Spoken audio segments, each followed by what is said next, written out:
It's easier to get meth than any other drug in the world. Meth, and look at Amsterdam, the drug capital of the world, where just about everything's legal. You come in there with meth, you're gonna get arrested and deported. It's easy to drug make. capital of the world is saying, hey, you can't do meth in here. We'll let you shoot some bad. heroin. We'll let you smoke your crack, but we don't deal with meth. And it's coming quick. It's coming quick. That tells you something right there.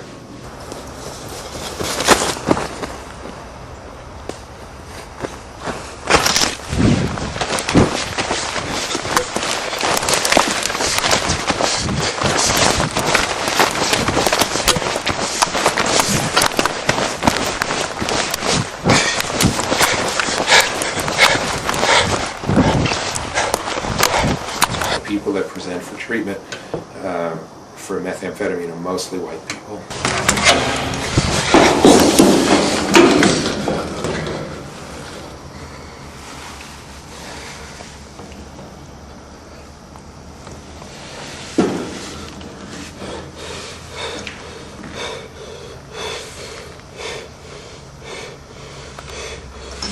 All you have to do is take a look at who lives in our prisons today.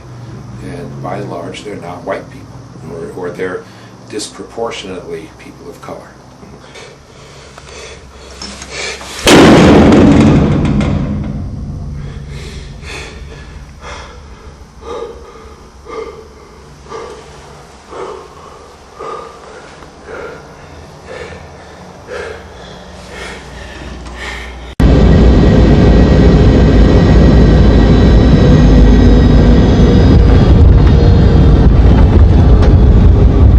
Listen up.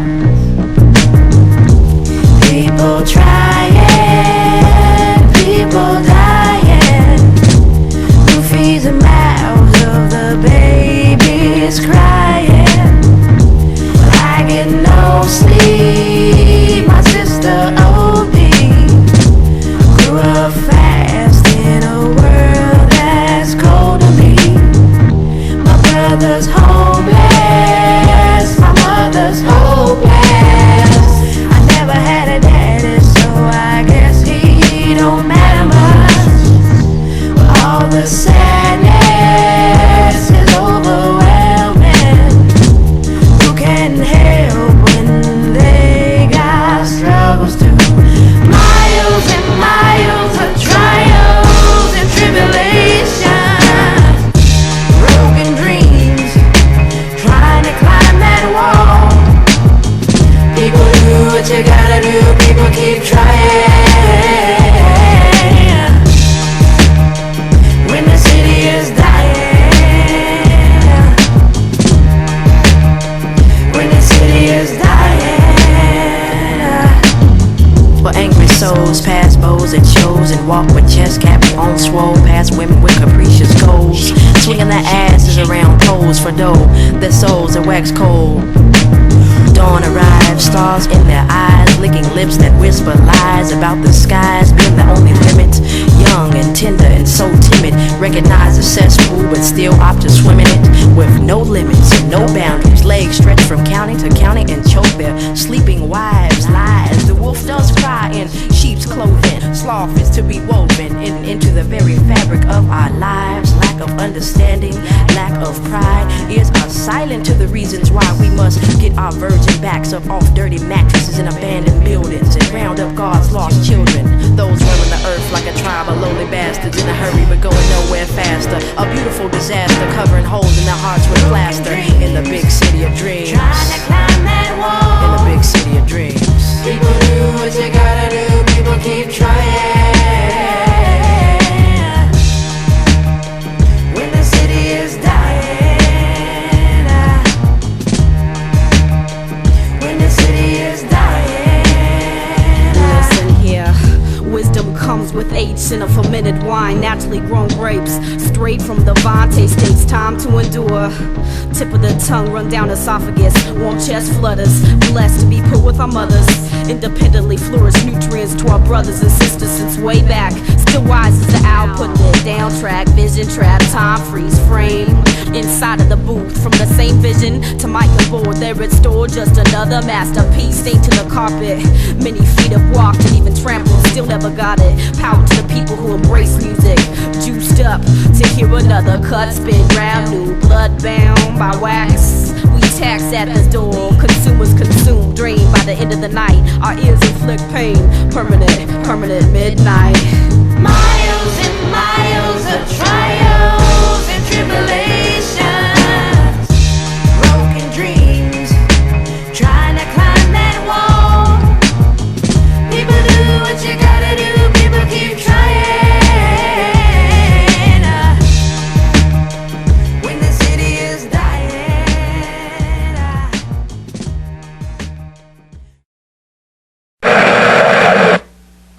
Be like stimulation. Liberty records what.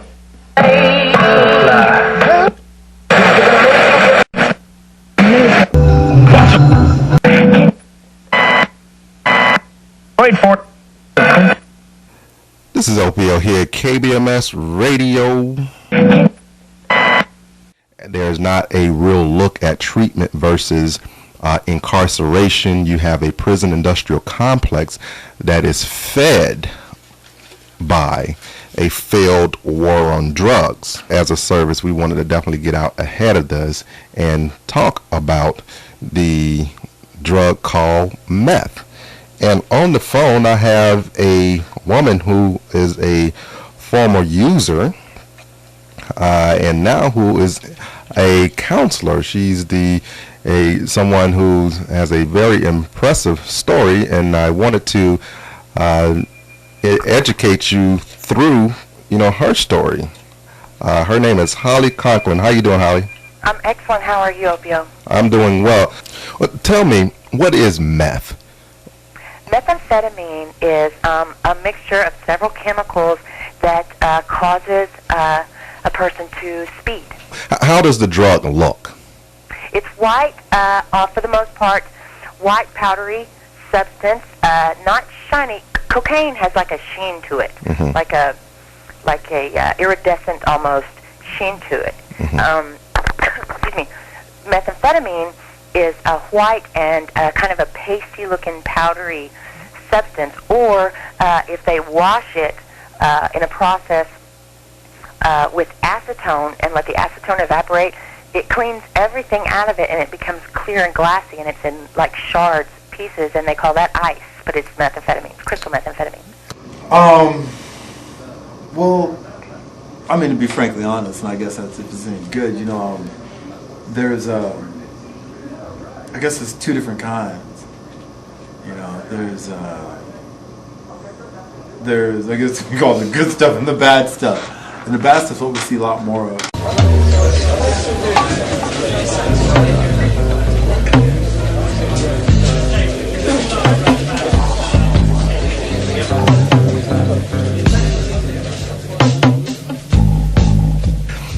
It seems like the rural areas are the places where you're seeing not only these houses that are meth labs, but also mobile units. Talk a little bit about meth labs.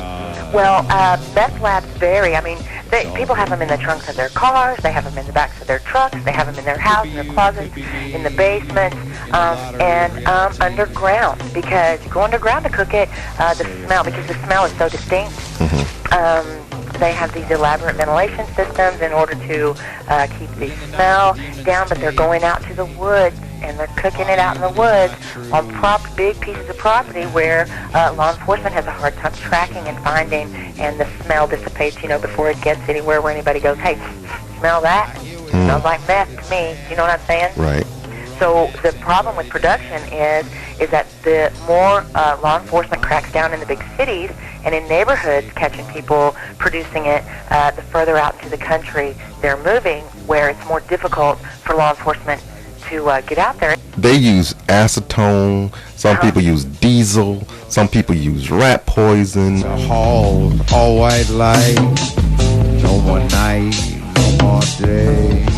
I don't expect it to stay that way. And talk about some of the chemicals in it. I know people always say talk about Sudafed, some of the over-the-counter drugs that can go into making it. Of course, right now they're making it hard to get those over-the-counter drugs. Talk about first some of those over-the-counter drugs you can use when making meth? Well, it's they use pseudoephedrine, and you can't really. There are several ways to produce it. They use red phosphorus or white phosphorus that they call white flakes. They use a farming ingredient called anhydrous. Those are that's like the main chemical that they use, and then the over-the-counter medications that they take ephedrine from is another main ingredient. And there are a lot of states. We here in Oklahoma have passed a law. You have to go through this whole huge process to buy just a box of pseudoephedrine, which is cold medicine. But they're all the time coming up with ways to get the drugs in order to make the meth and get around the things that you have to do in order to procure these items. And it can be done. I mean, they're still doing it, and they're producing it in mass quantities. It's amazing.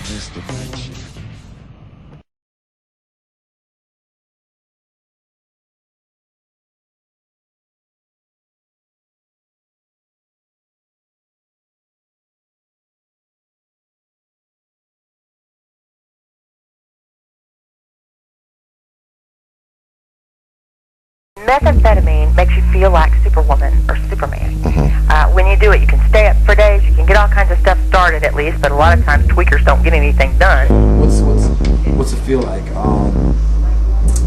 It's like it's a body high along with a mind high. The body high is short, lasts like about 20-30 minutes, but the mind high, the psychological high, that'll go for as long as 8 hours on maximum, and then comes the need to feed more, and that can last for like 6 to 8 hours. That's the danger part. It's all about that party, honey, and I'm not going to lie to you. When you're out there getting high, you're having fun. Right. And I'm not going to lie and say that you're all the time peeping and hiding in your closet getting high. It's fun. People have fun partying. It's a way not to confront the issues in your life. It is a way to escape from everyday life, and that's so much easier on such a huge scale than it is to deal with the things that happen in our lives. How do you take it? Do you smoke it? Do you inject it? How do you take it? You can inject it. You can snort it. You can. They call it a hot rail. They heat up a glass tube and they snort it up the glass tube and then blow out smoke. You can do it in all kinds of ways. Put it in your coffee. They put it in pills and take it, inside capsules and take it.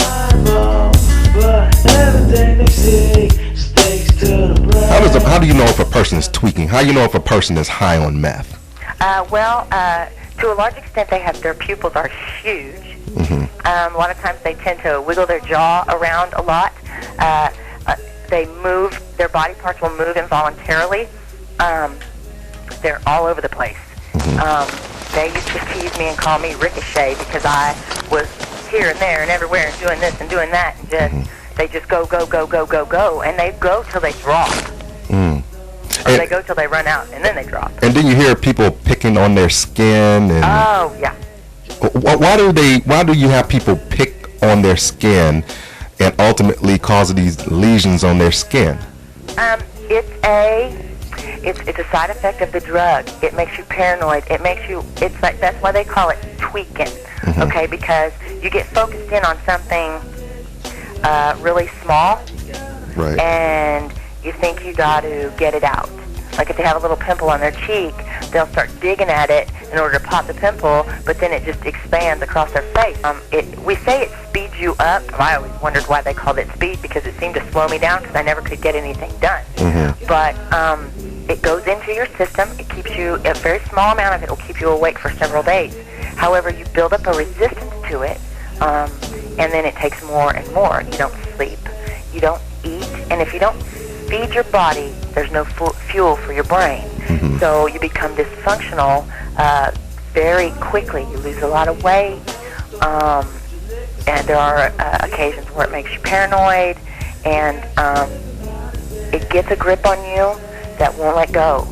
I've never seen anything like it, and I've never seen people decline at such a rapid rate as they do when they get on meth. Whatever you obsess on, you will do. There's less logic. If it's sex, if it's painting, if it's if it's mowing the lawn, if it's doing laundry, if it's being clean, if it's playing video games.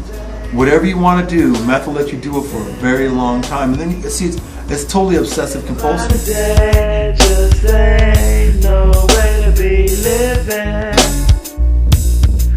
I have seen some people that look horrible. No way to be living. Living by the day, just ain't no way to be living. Perfect picture. You always hear the thing about meth mouth. Now there are people who say, well, it's not really because of meth, it's because of a lifestyle a person leads. If they've been getting high for the last few years, they're not going to brush their teeth. And so ultimately, the teeth rot out. Then some people say, no, it's because of the acid, that it erodes the enamel. Ultimately, you have a dentin exposed, and or is it a combination? It's a combination of the two. People that smoke meth and people that inject it, it straight up eats the enamel off your teeth. The acid in it, the lye in it, the anhydrous, the red phosphorus, the iodine, all the stuff that goes into making meth, straight up eats the enamel off your teeth. Plus, people get high for days and don't brush their teeth. Right. They're more interested in scoring that quarter paper than they are in buying a toothbrush. So how does in this process you have the teeth that are rotting out the mouth and are falling out the mouth? Is it painful? And if it is painful, why doesn't that stop the person? Honey, you don't feel any pain when you're doing drugs. That's what drugs do. They mask the pain. They chemically produce the endorphins in your brain that make you feel good, okay? And so you think you feel good, you think you look good, so you don't feel pain. That's why people do drugs. Perfect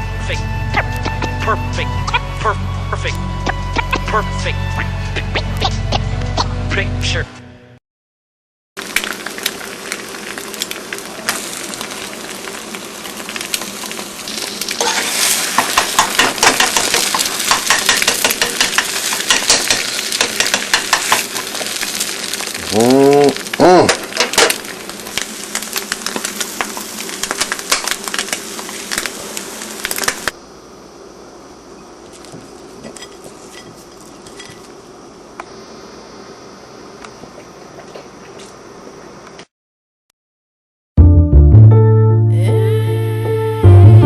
I know so many girls, and you know them too, and they sit there and while they're high, they'll screw anybody left or right, hey, That's the nature of a drug. But then, I don't know too many females though that will turn tricks, that will come in. The three of us, the four, counting you, the four of us with your camera came up to, your average weed smoking girl or your average alcoholic. Yeah, she gets drunk enough, she just might if we get her really wasted.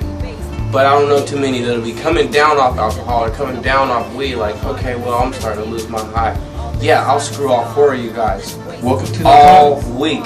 Just as long as you can put another, another blunt in my face. Give me another shot. Welcome to narcotics. For a line of weed or a line of meth? Oh, I know girls that have turned serious tricks. Welcome to narcotics, and that's what I was saying. I mean, and have no problem with it. Here's the thing with sexual offenders when it comes to methamphetamine. The guys do it, they're like Superman, and all they want to do is do it all the time. The women do it, and they don't want to until they're coming down, and you get a conflict. Right.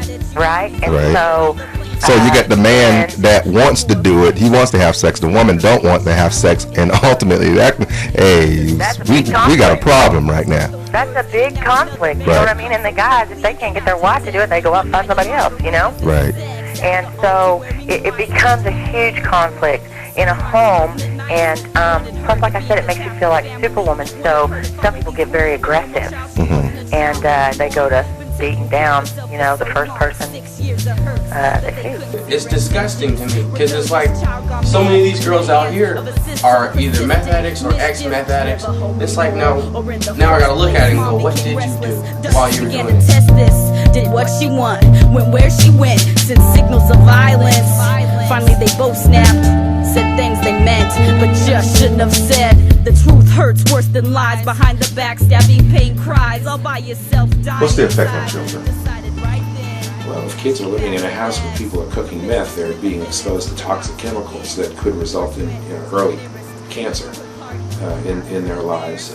If they're living with parents who are using meth, they're living with people who really don't care very much about them. And what we know about kids is that they need to have their parents' attention and good wishes and good care in order to grow up and function as adults. And kids whose parents whose best friends are this drug rather than them are going to suffer. They get so high on it that they can't take care of their children, and a lot of times, and I will say this, and it's very difficult for me to talk about this when I do these interviews. I was a single mother of 2. Now, I never produced it in my home, but I was high on it all the time.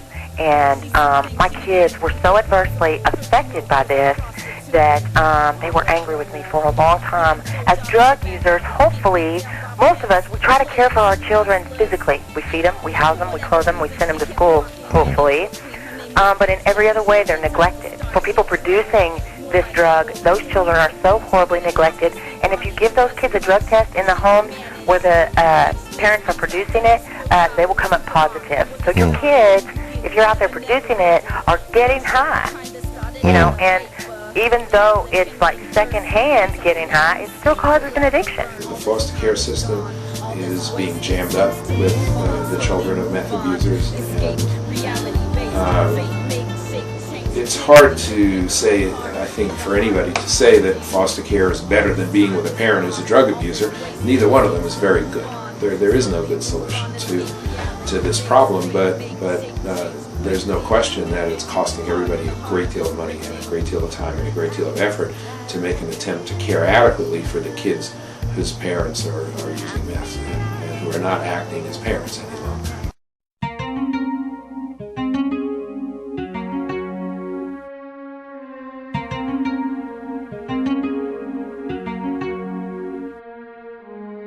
For years, I shed my blood, my sweat, my tears. I cried, I tried, dealing with the history of drug laws, they use black and browns to be able to pass the laws whenever they want to create harsh sentencing. Marijuana was done like that, crack cocaine was done like that, opium was done. The Chinese were the ones used it to bring about laws on the opium. Is meth being used by blacks the way they're being used is being used by whites? Not in our experience here. People that present for treatment for methamphetamine are mostly white people. What is it, the whole deal where people feel like blacks don't use it as much as whites? Is that well, true that's changing. That's changing rapidly. Yeah, because that's not true. It's not true. It is a white epidemic. I mean, I'm not trying to be racial or anything. It is a white epidemic.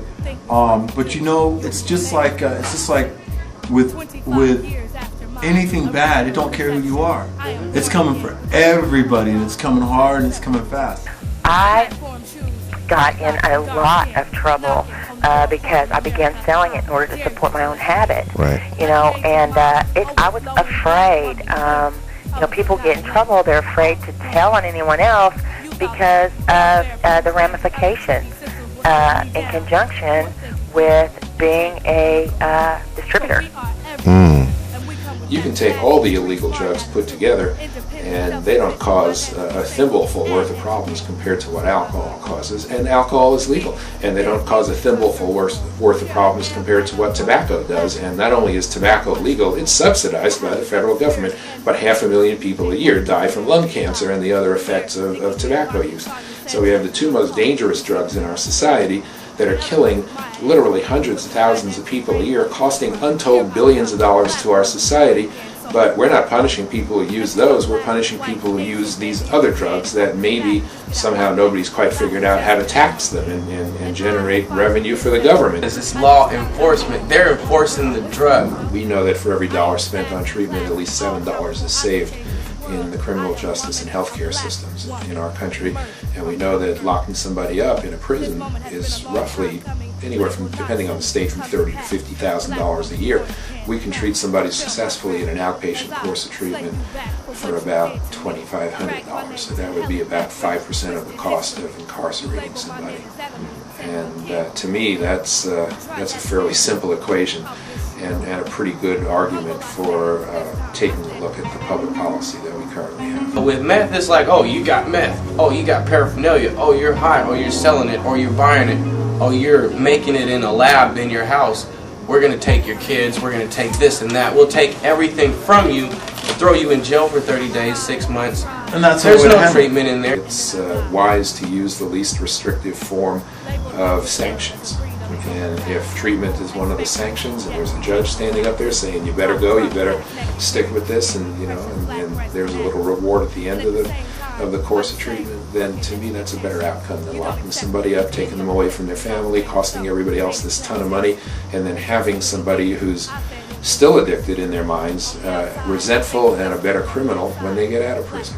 In terms of incarceration, I would draw a line between people who use and people who deal, and people who commit crimes under the influence versus those who are just keeping to themselves and sticking behind closed doors when they're loaded. Those people are not committing crimes against anybody except maybe against themselves, and they're sick people, and it makes as much sense to lock them up as it does to lock up somebody who has a heart attack because he eats too many potato chips.